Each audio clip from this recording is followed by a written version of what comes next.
सरगोदा के बाद रुक करते हैं मियांवाली का, जहां जिना बिराज से पानी का बड़ा रेला गुजर रहा है। नशेबी इलाके जेर आब आ गए, कोई भी जानी नुकसान ना हुआ। इस हवाले से मज़ीद जानते हैं बिग न्यूज़ के नुमाइंदे असमतुल्लाह नियाज़ी की इस रिपोर्ट में। जी बिल्कुल।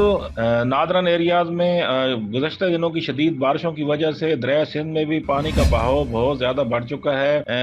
इंतज़ामिया के ज़राए के मुताबिक रात से जनाब राज से पानी का एक बहुत बड़ा रेला गुजर रहा है। फ्लड कंट्रोल रूम के मुताबिक जनाब राज में जो पानी की आमद है वो 4,25,000 क्यूसेक, जबकि जो अखराज है वो 4,21,000 क्यूसेक है।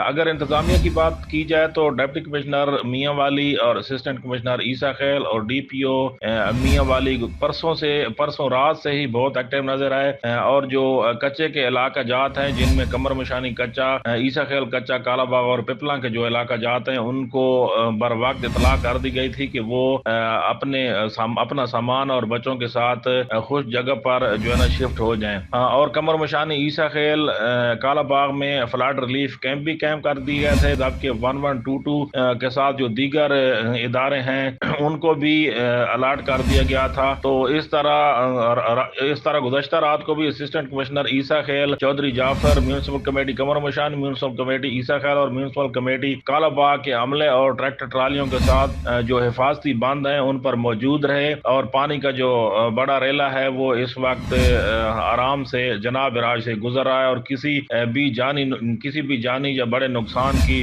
इतलात अभी तक मौसूल नहीं हुई। जी।